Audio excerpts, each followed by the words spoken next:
suis très heureuse de vous accueillir pour ce 29e Café Wattels. Café Wattels, c'est les webinaires des acteurs de la santé-environnement dans les territoires. C'est un rendez-vous mensuel.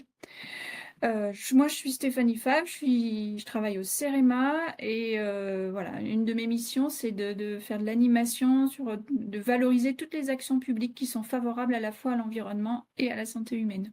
Et aujourd'hui, dans ce cafinaire, donc qui va durer environ 1 heure, on va parler des cours d'école. C'est un sujet qu'on a déjà abordé, mais cette fois-ci, on va l'aborder sous un angle nouveau, un angle qu'on n'a pas traité encore, c'est la diversité des aménagements pour favoriser la diversité des activités des enfants, avec le programme Récré Active qui va nous être présenté grâce à une équipe d'intervenants. Ils sont venus nombreux de la ville d'Anglet. La ville d'Anglet, c'est dans les Pyrénées-Atlantiques. J'espère qu'il y fait beau aujourd'hui. Moi, je suis en Haute-Savoie, on ne peut pas dire que c'est formidable, mais ça nous fait visiter la France. Donc l'équipe d'Anglet, oui, c'est une équipe de 4 personnes qui vient nous présenter les projets de cours d'école. On a l'honneur d'accueillir une élue, Madame Bossavi, Christiane Bossavi, qui est conseillère municipale déléguée aux seniors et à la santé publique, puis qui est venue avec 3 autres intervenants de l'équipe technique aussi. Alors intervenants ou qui vont nous aider pour répondre aux questions. Voilà, chacun, ils se présenteront un petit peu plus en détail tout à l'heure, mais donc Madame Vaquero, Monsieur Clavé et Monsieur Etave. Ils sont 4 dans une salle donc de la commune d'Anglet. Donc le sujet du jour, c'est finalement l'activité physique chez les enfants. Alors l'assurance maladie, l'OMS ont des recommandations de durée d'activité physique chez les enfants, parce qu'il y a un enjeu de santé très important pour améliorer la condition physique, la santé cardiaque, le métabolisme, la santé osseuse, mais aussi les résultats cognitifs et puis bien sûr la santé mentale. Donc les recommandations de l'OMS, notamment, c'est 60 minutes par jour pour les enfants de 5 à 11 ans, d'une activité physique d'intensité modérée à soutenue, voilà, c'est libellé comme ça, et une activité aussi intense, au moins 3 fois par semaine. Enfin, l'enjeu, c'est quand même de limiter la sédentarité des enfants. Mais on va parler de bien plus que cela aujourd'hui grâce aux intervenants d'Anglet.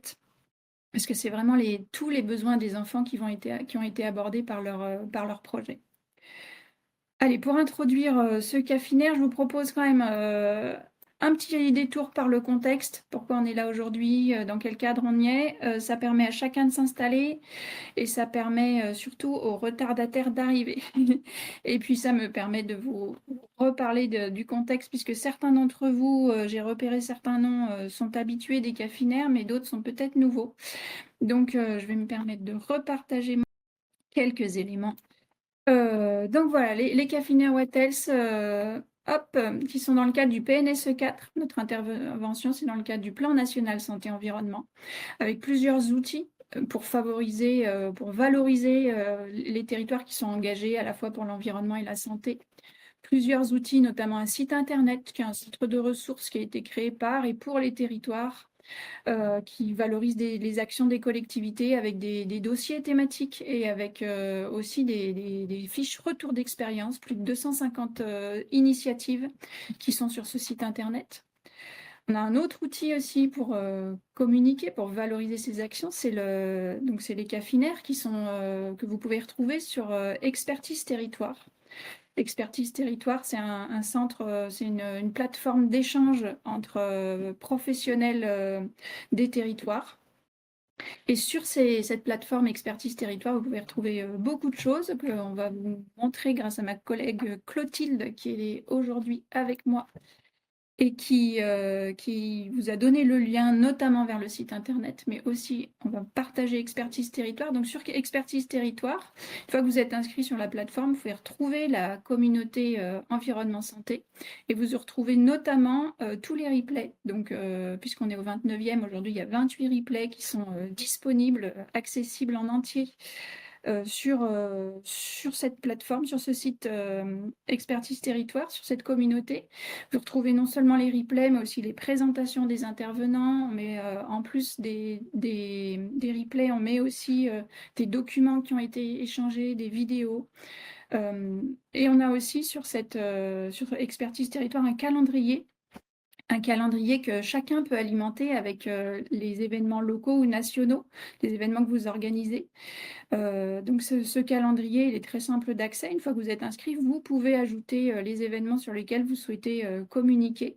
Vous retrouvez alors notamment les cafés Wattels, mais vous voyez qu'aujourd'hui aussi, il y a de l'actualité sur la santé environnement. Il est assez riche. On commence à remplir le mois de juin notamment avec les rencontres du réseau français des villes santé qui sont bien présentes dans ce calendrier, mais on peut communiquer aussi sur des événements qui sont d'importance locale et qui se passent dans vos territoires et auxquels vous voulez donner, vous voulez donner une audience un peu plus large.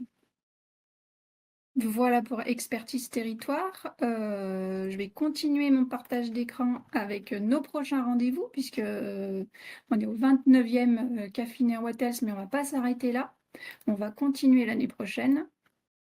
Et le programme est déjà bien élaboré, puisqu'on a 5 cafinaires déjà pour les 5 premiers mois de l'année qui sont prévus. Donc, je vous laisse découvrir les thèmes que nous allons aborder. On a 5 rendez-vous jusqu'au mois de juin avec des thèmes très variés. On parle aménagement, on parle sensibilisation des élus, on va parler aussi outils avec le Havre Seine Métropole qui va nous présenter un appel à manifestation d'intérêt, nous expliquer en quoi ça a été un levier indispensable pour ancrer les enjeux de santé environnement dans les pratiques des communes et des services du Havre Seine Métropole. Voilà, c'est un exemple, mais vous êtes les bienvenus pour ces 5 prochains rendez-vous. On communiquera bien sûr là-dessus.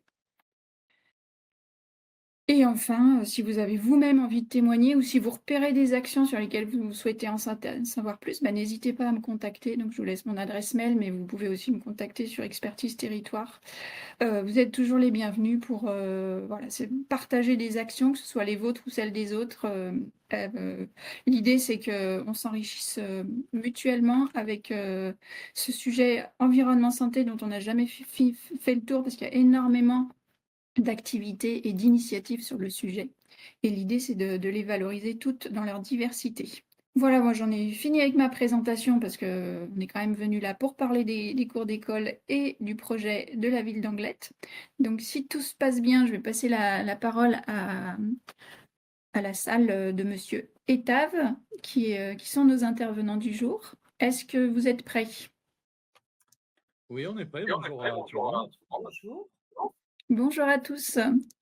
Est-ce que je peux vous laisser vous présenter un par un pour voilà, j'ai fait une présentation rapide, mais j'ai pas présenté toutes vos nombreuses responsabilités diverses à chacun. Je vous donne la parole et puis à tout à l'heure alors pour modérer les échanges avec les participants. Encore merci pour votre présentation. Avec plaisir. Donc, moi, je suis Christiane Bossavy, vous l'avez dit tout à l'heure. Je suis conseillère municipale déléguée aux seniors et à la santé publique et en lien également sur la maison sport santé qui fait partie vraiment de notre politique de santé publique. Bonjour, je suis Sylvie Vaquero en direction des sports et sur le mouvement concernant Récréactive. Bonjour, je suis Franck Etave, le directeur des espaces publics à la ville d'Anglet. Messieurs, dames, bonjour. Benoît Clavé, je suis directeur général adjoint. Je m'occupe des politiques éducatives, culturelles et sportives sur la ville. Donc, je vous laisse, Mme Bossavy, faire la Voilà, moi, présentation. je vais juste faire une introduction pour resituer ce projet dans notre politique de santé publique, puisqu'il s'inscrit vraiment dans la politique de santé publique de la ville. Vous le savez, puisque c'est là que vous avez découvert ce projet, nous sommes depuis 2023 ville santé de l'OMS, grâce donc à une politique de santé publique ambitieuse qui s'adresse surtout à tous les publics, quel que soit l'âge. Donc, on a une politique qui a 2 axes forts. La promotion de la santé, puisqu'on est vraiment avec notamment des rendez-vous qu'on appelle des rendez-vous santé bien-être qui permettent aux Anglois d'être vraiment acteurs de leur santé tout au long de l'année, Vous voyez, cette année, on a fait 15 rendez-vous, 3900 personnes ont participé. On termine demain par la prévention des accidents de la main en ouvrant les huîtres. On essaie d'avoir des thèmes un peu innovants parfois, mais ça, c'est un axe fort de notre politique. Et l'axe vraiment sur lequel aujourd'hui on est, c'est la prévention de la sédentarité, qui s'inscrit dans un mouvement, dans une stratégie importante du mandat, puisque c'est le mouvement, le bien-être et l'environnement de notre ville. Et ça, bien sûr, très en lien avec notre maison Sport Santé, hein, qui est le lieu ressource pour tout ce qui est activité physique et prévention de la sédentarité dans notre ville. Bon, vous l'avez dit tout à l'heure, mais la sédentarité, c'est un véritable enjeu de santé publique qui est lié à nos modes de vie. Elle est la 4e cause principale de décès prématurés dans le monde. Et on essaie de favoriser la pratique d'activité physique qui est favorable au lien social, au développement de l'enfant. On parle bien, vous avez pu le voir, on ne parle pas de sport, on parle de mouvement et d'activité physique, c'est très important. C'est une stratégie qui est en direction de tous les publics et qui s'appuie sur l'urbanisme pour aménager l'espace public afin d'inciter le mouvement et l'activité physique. Alors, on a la chance d'être dans une ville qui a un très beau terrain de jeu, puisqu'on est une ville très nature, très axée sur l'environnement, et avec des espaces naturels, des installations sportives de qualité et nombreuses. Donc je vais laisser l'équipe vous présenter ce projet. Et la force de ce projet, c'est vraiment de promouvoir les 3 piliers de notre politique, le mouvement, le bien-être et l'environnement. Et au-delà d'une démarche environnementale, on a choisi de relever le défi, de mettre en avant nos 3 axes qui contribue à la santé des enfants dans une démarche, vous le verrez, qui est très participative et qui a vraiment sollicité tous les participants, hein, vraiment l'ensemble des acteurs. Et ce projet innovant, il met vraiment en avant une vision globale de la santé des enfants.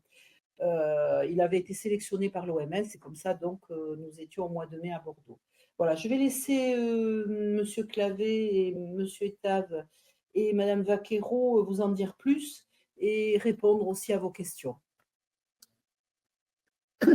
Donc, pour présenter plus en détail notre projet, revenir d'abord sur les objectifs que nous nous étions fixés. Encourager la mixité des pratiques dans les cours de récréative, ça a été en fait la porte d'entrée de ce projet, puisque ça répondait excusez-moi, à une demande de parents d'élèves dans une des écoles ciblées. Favoriser le mouvement et le bien-être des élèves, Madame Bossavi vient de vous en parler. La végétalisation des espaces aussi était un objectif central. Et c'est rajouter la création d'espaces de temps calme dans la phase de concertation avec les équipes éducatives. Alors justement, cette phase de concertation a réuni plusieurs acteurs, on vous les a cités là. Les directions de la ville, on est sur un projet à l'interstice de plusieurs politiques publiques, la politique éducative, la politique sport, la politique environnementale aussi et la politique de santé publique. On a travaillé, bien entendu, en étroite collaboration avec l'éducation nationale, aussi bien l'inspectrice d'académie que les équipes enseignantes, avec dans les équipes des écoles, bien sûr représentants des enseignants, mais aussi ceux des parents d'élèves et des élèves eux-mêmes qui ont participé à la phase de concertation. Un point important dans ces acteurs, c'est l'apport de consultants extérieurs, un peu en position de médiation aussi à certains moments, avec un consultant spécialisé en sport santé, comme vous le voyez là. Et on a travaillé aussi sur l'évaluation avec l'université de Pau et des Pays de l'Adour et le laboratoire MEPS, Mouvement, Expertise, Performance et Santé, qui nous a accompagnés notamment sur l'évaluation. On vous en parlera un peu plus tard dans la présentation. Vous voyez aussi que c'est un projet qui s'est inscrit dans une certaine longueur. On a voulu vraiment porter une attention particulière à la phase de concertation. Et donc, on a commencé ce projet en décembre 2022 et il se finit maintenant, puisque les dernières plantations ont eu lieu à l'automne. On vous montre quelques images donc, des groupes de travail dans l'une des écoles. Vous voyez qu'on a fait à peu près 6 ou 7 réunions par école pour arriver à aboutir à un point d'équilibre entre les différents objectifs de la démarche. Vous voyez les photos. Alors au début, on partait un peu dans l'inconnu, puisque c'est un mode de collaboration qu'on n'avait jamais trop exercé. Et ça s'est montré extrêmement riche, tant d'un point de vue du partenariat externe avec les acteurs dont je vous ai parlé, mais aussi interne, puisque ça nous a permis de travailler entre les différents services de la commune, ce qui a été extrêmement riche dans la phase de rendu. Alors là, on rentre un peu plus en détail dans les éléments de réalisation par objectif du projet sur une des 2 écoles. Alors, bien sûr, le nom ne vous parle pas beaucoup, mais c'est une école qui est relativement importante dans la commune, avec, vous voyez, les axes, donc en termes de mixité, en repositionnement des espaces de jeux sportifs, la création d'espaces de temps calme, des arbres à palabres plutôt sur la dynamique de médiation, et des gradins en bois aussi permettant aux enseignants de faire la classe en extérieur. Sur le mouvement, une implantation d'un mur d'escalade latéral, des terrains de sport collectif, une piste d'athlétisme que vous verrez dans les photos après, des zones d'expression plus libres, des jeux de cible et d'adresse, des jeux de sol en design actif. Vous voyez sur l'axe mouvement qu'on est sur à la fois des choses qui sont liées aux jeux d'adresse, à la fois des choses qui sont liées au collectif, à la fois des choses qui sont liées à l'équilibre, pour que chaque enfant puisse s'y retrouver en fonction aussi de ses appétences et compétences. La végétalisation, Franck Etable vous en parlera, des zones d'assises en bois plutôt à l'ombre, des îlots de fraîcheur et bien sûr la désimperméabilisation des sols avec des copeaux bois. Et enfin, les espaces de temps calme avec des zones d'assises. Alors, pour illustrer le propos, on va vous montrer des photos de avant-après. Donc, on a eu beaucoup de mal à trouver un jour où il faisait mauvais à Anglette pour prendre ces photos-là, mais on a réussi à en trouver un quand même. Et vous voyez l'illustration, vous voyez qu'on est sur une cour qui offre à la fois quelques arbres, ce qui a été un avantage pour la suite, mais qui, d'un point de vue du sol, est vraiment loin d'être désimperméabilisé. Voilà. Et je vais passer la parole à Monsieur Etable qui va vous expliquer à partir de là comment on a déployé notre projet de récréatif. Merci Benoît.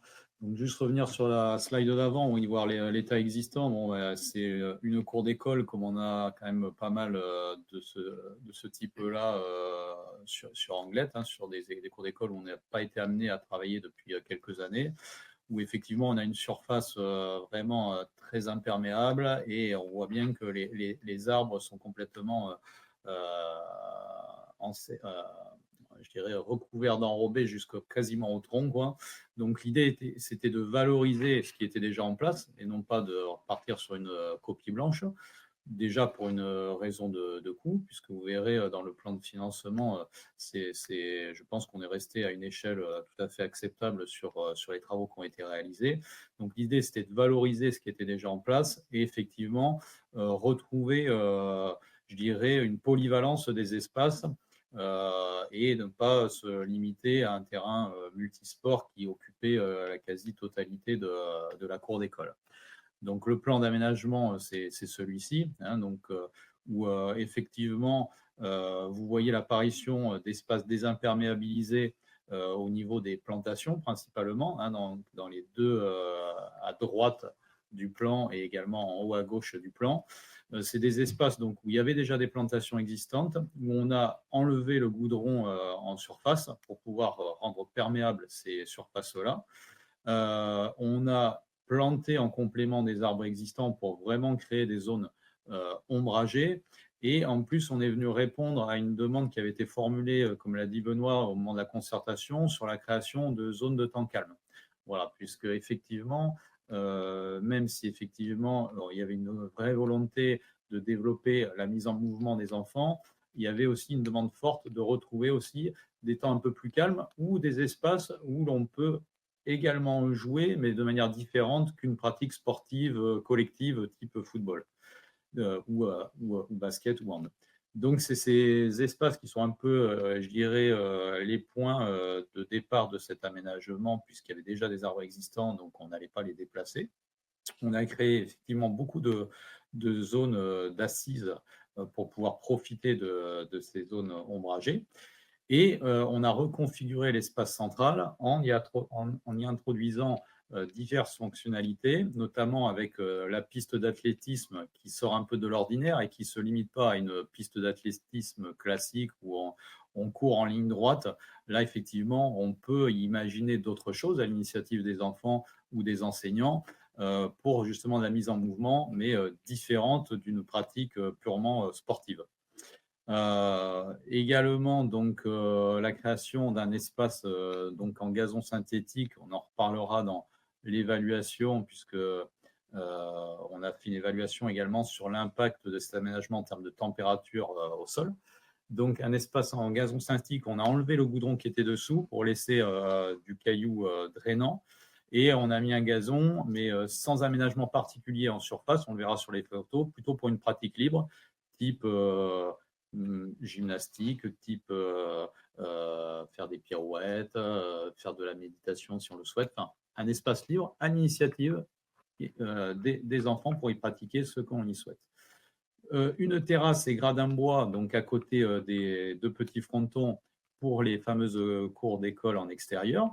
On a pu faire également, alors la chance d'Anglette, c'est qu'effectivement, on a les compagnons du Tour de France qui sont présents sur Anglette, qui ont pu donc participer à ce chantier avec les menuisiers charpentiers, donc qui ont réalisé ces estrades pour pouvoir faire classe à l'extérieur, à proximité de la zone plantée juste à côté. Et également, donc, vient plusieurs zones avec du design actif qui s'est intégré. Donc, on voit la marelle sur la partie haute de couleur. On voit différents jeux au sol qui permettent également de proposer d'autres activités. Alors, ce qu'on ne voit pas sur le plan, c'est sur les petits murs de frappe en bas à gauche, également les cibles qu'on a évoquées dans les slides précédentes, qui permettent de faire effectivement, c'est un mur pour jouer à la pelote, mais on peut également y faire d'autres activités puisqu'on y a créé des cibles pour des jeux d'adresse ou tout autre type d'activités que l'on peut pratiquer. Et on a gardé quand même en partie centrale un terrain multisport de dimension réduite pour pouvoir continuer à faire de la pratique collective, mais qui revient sur une dimension plus restreinte pour laisser de la place aux autres activités. Et on peut aussi identifier donc un petit rectangle avec quatre arbres qui ont été plantés et des banquettes béton qui font le lien entre la zone paysagère en haut à gauche et la grosse zone paysagère en bas à droite. C'était un peu pour avoir une continuité de la trame verte là, qui relie ces deux espaces et en plus créer de l'ombre aux classes qui sont sur la partie haute et qui avaient des grandes fenêtres. Donc, ça a permis de ramener de l'ombre également sur cette partie-là. Alors, je ne vais pas rentrer plus dans le détail, hein. Je pense qu'il y aura des questions dans la deuxième partie, donc j'y répondrai. Juste un petit élément donc, sur le traitement des sols. On a parlé donc gazon synthétique, terrasse bois, zone en copeaux sur les parties ombragées. On s'est posé beaucoup de questions sur la désimperméabilisation parce qu'on a beaucoup d'entreprises qui développent énormément de produits drainants. On a voulu rester sur quelque chose d'économique, de naturel, puisque donc c'est des broyats d'abattage ou d'élagage d'arbres donc que l'on broie et que l'on a mis en place. Ça fait l'objet de concertations pour arriver à faire accepter aussi ce type de matériaux à la fois aux équipes enseignantes et aux parents d'élèves, puisqu'il y avait des craintes effectivement sur la tenue dans le temps, sur le fait que les enfants se salissent un peu plus, sur le fait que les copeaux peuvent se déplacer sur la cour et donc qu'il faille balayer ou souffler régulièrement. Voilà, donc on a un retour d'expérience aujourd'hui qui est plutôt concluant pour cette cour d'école. Les craintes ont été un peu levées. On a complété certaines zones avec des petites ganivelles qui permettent de tenir le copeau pour pas qu'il s'échappe sur le reste de la cour. à l'initiative des enseignants, il y a, je dirais, un petit, sous forme ludique, les enfants qui balayent eux-mêmes à leur initiative les copeaux pendant les temps de cours d'école. En fait, c'est une manière de respecter l'aménagement qu'ils ont co-construit. Donc, c'est quelque chose qui a bien marché sur cette école. Donc, ce n'est pas une formule magique du tout. C'est vraiment en fonction de la concertation que l'on peut avoir, je pense, avec tous les acteurs, que doit se réfléchir le type de revêtement au sol. Voilà. Le gros avantage, c'est qu'il est peu onéreux, on recycle des matériaux naturels et on a un effet drainant très intéressant et on garde de l'humidité également sur les parties paysagères. Voilà, puisqu'on a travaillé dans ce projet-là sur les parties justement paysagères, sur les 3 strates. La strate haute, donc l'arbre pour créer de l'ombre. La strate basse, donc plutôt avec des vivaces pour garder l'humidité au sol. Et puis quelques buissons un peu pour avoir la strate intermédiaire. C'est vraiment le mélange de ces 3 strates, je pense, qui permettent d'obtenir les résultats que l'on a sur les relevés de température après travaux. Donc voilà, quelques photos de réalisation qui étaient juste à la livraison. Donc, on va mettre à jour au printemps prochain nos photos pour avoir plus de végétation, maintenant des vivaces qui ont bien pris. Par exemple, la photo en haut à droite avec les bancs. Aujourd'hui, si on la reprend, on a un paillage qui est quasiment complet de la bâche. On la voit quasiment plus. La zone ombragée qu'on a traitée en copeaux avec donc des petits jeux, j'en ai pas parlé, des jeux d'équilibre et d'escalade, puisqu'effectivement on a aussi équipé un mur de clôture avec des prises d'escalade avec une hauteur très réduite, donc qui ne nécessite pas de gros investissements sur le sol par rapport aux hauteurs de chute, puisqu'on est avec des hauteurs de chute inférieures à 1 mètre, donc on est resté pareil sur 20 cm de copeaux en pied de mur, sans contrainte particulière.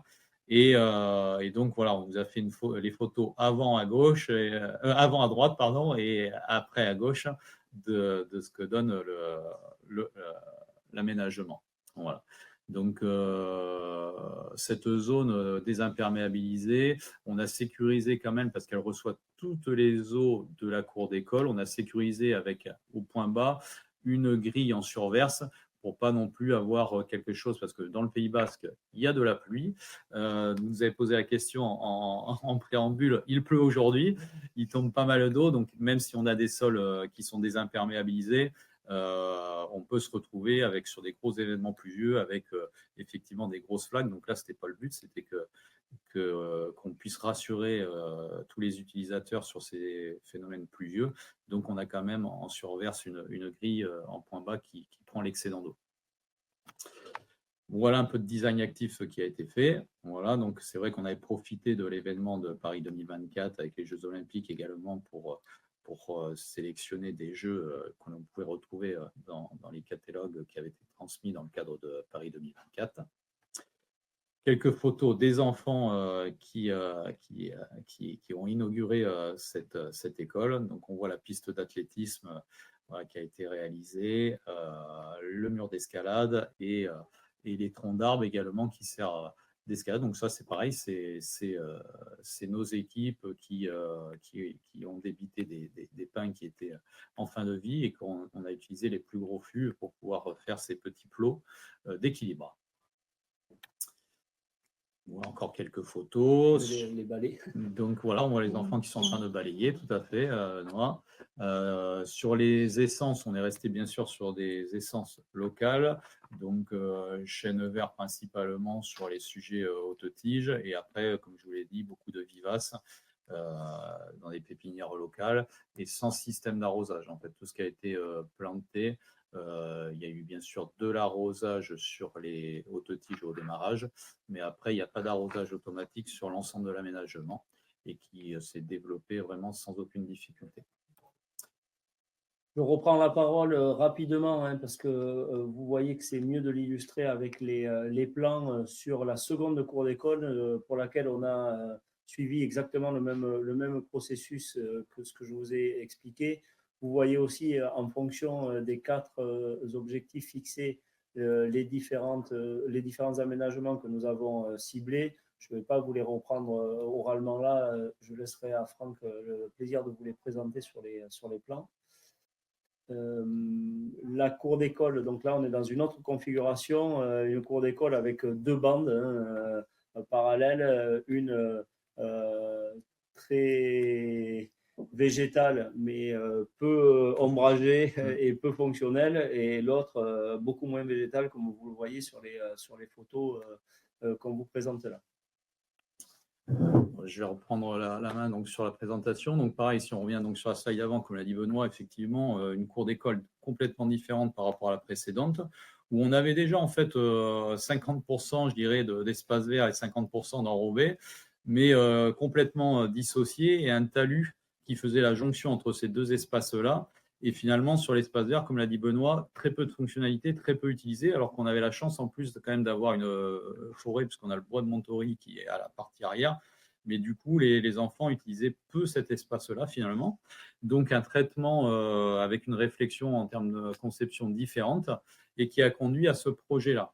Donc l'idée, ça a été d'inciter les enfants à venir sur cet espace vert qui était déjà existant, de créer de l'ombrage effectivement sur cette grosse zone en espace vert.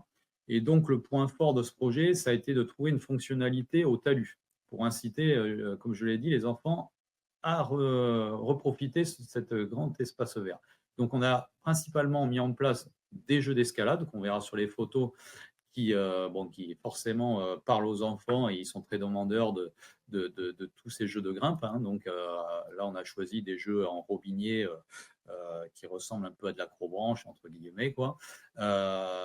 Une zone de gradinage sur ce talus, sur la partie droite, en face des deux terrains multisports, qui permet également pour les fêtes d'école ou les différents événements d'avoir justement une capacité pour accueillir les parents assez intéressante, avec en plus des plantations en partie arrière pour créer de l'ombrage. On a gardé effectivement au final 3 terrains multisports, parce que c'est une grosse, 211 élèves de mémoire sur la slide avant, donc il y avait quand même une demande du sport co qui était présente, et donc il fallait quand même entendre, et donc l'on a conservé, mais pareil, on a remis des terrains de taille réduite, donc on n'est pas sur des terrains avec des dimensions officielles pour une pratique de compétition, quoi. Là, on est vraiment sur la pratique entre copains et dans le cadre de l'école, et pas dans le cadre d'un club sportif. Et en fait, l'idée après, c'était de trouver une liaison entre ce talus, cet espace vert arrière, et la partie centrale qui était très imperméabilisée. Et donc, là également, l'idée, ça a été de créer un peu une zone où il y a cette sorte de serpent là qui passe entre les arbres, avec beaucoup d'assises, beaucoup de plantations sur cette zone centrale, pour également faire une continuité de cette trame verte, pour inciter depuis les préaux les enfants à traverser cette trame verte et rejoindre ce talus pour enfin finir sur la partie espace vert, la partie plus haute, le long du bois de Montory. Et donc, on retrouve un petit peu l'esprit de la première cour d'école, avec ces fameuses assises en bois, ces espaces donc désimperméabilisés où on récupère à l'intérieur les eaux de ruissellement, puisque en fait, tous les espaces verts sont faits à zéro. Il n'y a pas de bordurage autour qui retienne l'eau. Au contraire, on veut que l'eau rentre dans ces espaces verts. C'était un peu l'erreur que l'on faisait sur d'autres aménagements. On voyait souvent les arbres entourés de bordures on pensait que ça allait protéger, mais du coup, en fait, on ne laissait pas l'eau s'infiltrer au pied de ces arbres-là. Là, l'idée, c'est vraiment d'être à plat et de faire de ces zones des points de récupération et d'infiltration des eaux de pluie. Donc, des marquages, ce marquage en serpent avec également un peu de design active, c'est pour solliciter l'imagination des enfants et créer eux-mêmes leur pratique sur ces espaces-là, et les inciter justement à se mettre en mouvement. Sylvie vous en parlera après sur l'évaluation qui a été faite, les premiers résultats que l'on a. Et également, on retrouve une piste d'athlétisme très réduite. Alors celle-ci, effectivement, était déjà existante en partie. C'est pour ça que, pour des raisons après de coût également, on ne l'a pas travaillé de la même façon que dans l'autre école, où on a quelque chose d'un peu plus qui travaillait un peu plus en termes de design et qui collait un peu plus avec Paris 2024. Là, on est resté sur quelque chose qui était existant, mais qu'on a raccourci justement pour redonner de la place à cette trame paysagère centrale. Voilà, on y retrouve les tables de ping-pong qui étaient déjà présentes sur le site et que l'on a juste repositionné, et également un mur d'escalade sur la partie gauche qu'on va voir sur les photos également, qui était quelque chose qui est revenu dans les deux écoles sans que les élèves se concertent, puisque c'est deux écoles qui sont assez éloignées l'une de l'autre, mais on a retrouvé beaucoup d'éléments communs, des facteurs communs à ces deux projets-là. Donc voilà un petit peu les images. Donc là, c'est l'espace vert où effectivement, j'en ai pas parlé. On a créé aussi une zone avec cette ganivelle pédagogique où les enseignants peuvent y faire en traiter différentes thématiques, par exemple planter un petit jardin avec des pieds de tomates, des choses comme ça, créer des hôtels à insectes par rapport à la biodiversité. Enfin, c'est un espace libre qu'on a laissé. On a retourné la terre pour faciliter des plantations éventuelles et créer juste un petit cheminement en copeaux pour rentrer à l'intérieur de ce site-là, qui est mis à disposition des enseignants. Un mur d'escalade, donc similaire à l'autre école également, qui est sur le talus, donc c'est assez sympa parce que pareil, ça donne un intérêt à venir découvrir la partie supérieure. Et sur la partie en espace vert supérieur, on a créé ces cabanes qui sont des cabanes vivantes, puisque c'est du sol qui aujourd'hui, si vous voulez, là on voit l'ossature à la plantation, mais aujourd'hui la feuille a recouvert complètement ces petites cabanes, donc qui vivent en fonction des saisons. Voilà, donc cet été, on avait quelque chose de complètement opaque, donc dans laquelle on pouvait vraiment avoir l'effet de cabane. Et puis là, avec l'automne, la feuille qui a changé de couleur et qui est retombée pour redécouvrir cette ossature. Donc quelque chose, c'était la première fois qu'on le testait, qui est plutôt une réussite et qui va être reproduit sur pas mal d'aménagements de parcs. Un peu de design actif également au sol et les fameux jeux de grimpe sur les talus. Donc là, c'est pas des images de l'école, c'était des images références puisque ça a été réalisé cet été, donc on n'avait pas encore les photos des réalisations dans cette présentation-là. Voilà un petit peu pour les deux aménagements des cours d'école. Et donc, pour rester dans le timing qui nous a été donné, on va juste vous parler un petit peu de l'évaluation qui reste un point important sur ces projets-là. Comme dans tout projet, on s'est attaché dès le début à se fixer aussi des contenus par rapport à l'évaluation. Alors, vous voyez, on a 3 axes là aussi. Le premier qui concerne la qualité de la démarche et la participation des acteurs avec comme système des questionnaires de satisfaction et d'usage qui vont être transmis aux différents utilisateurs. Vous dire un mot là-dessus, c'est que l'effet a été assez immédiat sur l'ambiance des cours d'école. Les enseignants nous ont très très vite rapporté le fait que comme chaque enfant trouvait un moyen d'expression en fonction de ses besoins, de ses envies, la régulation de l'ensemble était beaucoup plus simple et qu'eux avaient beaucoup moins à intervenir. C'est le cas aussi des retours que nous avons de nos équipes municipales, tant sur la pause méridienne que sur les temps périscolaires. Vraiment, ça a eu un impact très favorable sur le climat général, je dirais, de la cour. Ensuite, une évaluation sur l'impact des aménagements sur les températures des cours d'école. Donc là, on a quelques données que Franck vous partagera très rapidement après. Et enfin, une évaluation sur le niveau d'activité physique des élèves. Je vous parlais tout à l'heure de notre partenariat avec la faculté des sports ici. Les élèves, avant l'aménagement, ont été tous équipés d'accéléromètres qui permettaient de prendre leur niveau de mouvement. Et on a fait plus exactement, le laboratoire de recherche MEPS a fait d'autres relevés un peu plus tard, de façon à voir vraiment si ces aménagements qui visaient au mouvement impactaient celui-ci par rapport aux élèves. Ouais. Voilà. Bon, sur les températures des cours d'école, rapidement, donc on avait fait des mesures avant travaux, on a fait des mesures après travaux avec donc un bureau extérieur, donc avec des températures ambiantes identiques.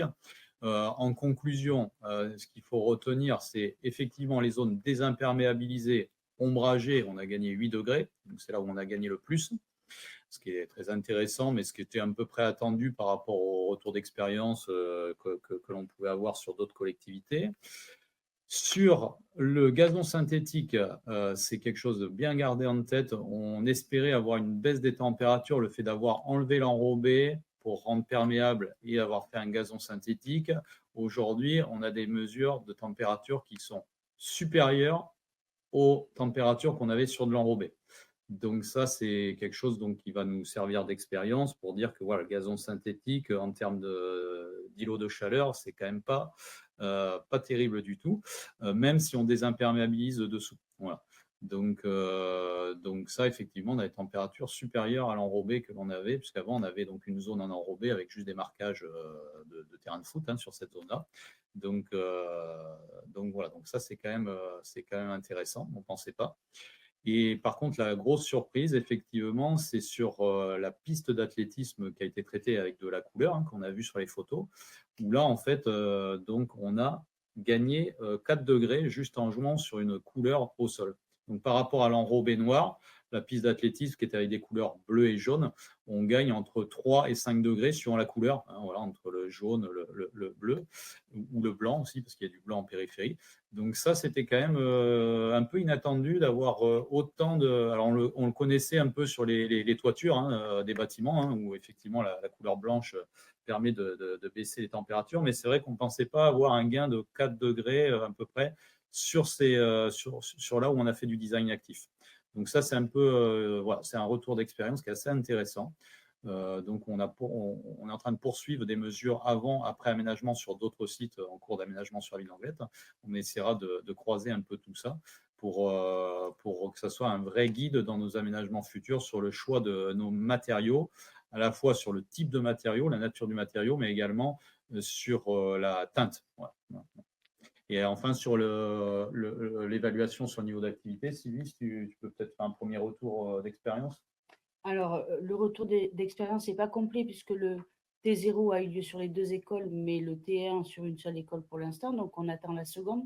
L'attendu n'est pas en soi de voir si l'élévation du niveau d'activité physique est réelle. L'attendu est plus sur la gestion des élèves entre les temps calmes et les temps en mouvement, voir quel équilibre s'instaure. Donc, ces deux prises de mesure vont donner des données quantitatives qui seront corrélées à un questionnaire d'usage par rapport aux enfants qui leur est propre ou sur lesquels on leur demande quelles sont leurs incitations ou leurs motivations à aller vers les espaces que propose la nouvelle cour. Donc, on aura les résultats définitifs, enfin, en tous les cas, une synthèse de ces résultats courant de l'année 2025, avant juin 2025 en tous les cas. On vous les partagera sur un futur webinaire si on vous re-rencontre. Et donc peut-être ta dernière slide pour faire vite sur le financement, voilà, pour savoir combien ça coûte tout ça. Voilà, un mot pour parler budget, parce que bien entendu c'est important. Vous voyez que ces investissements représentaient sur les 2 écoles 271 000 €. On les a phasés sur 2 exercices budgétaires 2023-2024. On a réussi à obtenir un soutien non négligeable à hauteur de 88 000 €, notamment sur l'axe désimperméabilisation des sols et lutte contre la sédentarité. Vous avez la répartition des aides obtenues entre l'Agence nationale du sport, le Fonds vert et l'Agence de l'eau dessous. Vous voyez donc la répartition qui n'est peut-être pas très intéressante pour vous sur les 2 cours d'école, mais ce qui peut être plus intéressant, c'est la partie liée à la désimperméabilisation d'une part et aux aménagements et autres aménagements d'autre part, pour que vous ayez conscience de ce que ça peut représenter. Ce que je peux vous dire, je ne sais pas ce qu'on a derrière comme autre. Voilà, on n'a plus rien. On peut laisser ça, peut-être le précédent. Vous dire quand même un mot sur ça, et je parle sous le contrôle de Madame Boussavi. C'est un projet qui a été quand même très porteur sur cette première expérience. On va derrière le déployer dans d'autres écoles progressivement. On s'amuse en disant qu'on va faire un PPI récréatif pour arriver à traiter 2 écoles peut-être par an dans les années à venir. On est très sollicité par les autres cours d'école. On est parti d'écoles qui avaient une appétence pour le mouvement et une appétence pour les démarches participatives en se disant que si ça marchait, ça ferait des émules et c'est le cas. Ce qu'on se fixe comme marge d'amélioration, c'est d'abord arriver à former les enseignants par rapport au mouvement. Et là, c'est un travail qu'on mène avec l'inspection d'académie. Les temps de concertation demandent aux enseignants de se libérer, ce qui n'est pas toujours simple. Et donc, notre exigence, c'est de pouvoir à la fois bénéficier d'un temps avec les enseignants pour la phase de concertation, mais aussi qu'eux puissent se former et s'approprier les différents outils par rapport à la démarche de mouvement. Donc ça, c'est un axe qu'on n'avait pas sur cette partie formation qu'on voudrait voir dans les prochains projets. Et l'autre axe, on se demande dans quelle mesure on ne pourrait pas rajouter comme objectif un objectif lié au volet artistique et culturel et voir comment on pourrait enrichir encore les aménagements de ce volet-là. Donc, c'est des choses qu'on va essayer de réfléchir pour l'année à venir, hein, puisqu'on commence là les concertations pour deux cours d'école. Voilà, je pense qu'on a fait le tour de ce qu'on voulait vous dire. On espère ne pas avoir été trop long et vous avoir intéressé. On reste disposé à répondre à vos questions. On vous remercie. Un grand merci à tous les quatre pour cette présentation à 4 voix finalement. Effectivement, il y a pas mal de questions dans le chat sur des thèmes que je vais essayer de recouper. D'abord, je voulais vous dire voilà ce que je retiens aussi comme fait marquant, comme point marquant de cette initiative, de ces projets, c'est la qualité d'écoute dont vous avez fait preuve pendant les concertations. On voit vraiment que c'est une concertation qui a donné lieu à des résultats différents dans les différentes écoles. Vous avez vraiment été à l'écoute des besoins à la fois des enfants, de l'expression des enfants, mais aussi des adultes qui les encadrent. Et à ce titre, je trouve déjà que cette expérience, elle est exemplaire. Merci à vous. Merci beaucoup. Merci. Et passez de belles fêtes. Vous aussi. Merci. Merci à tout le monde.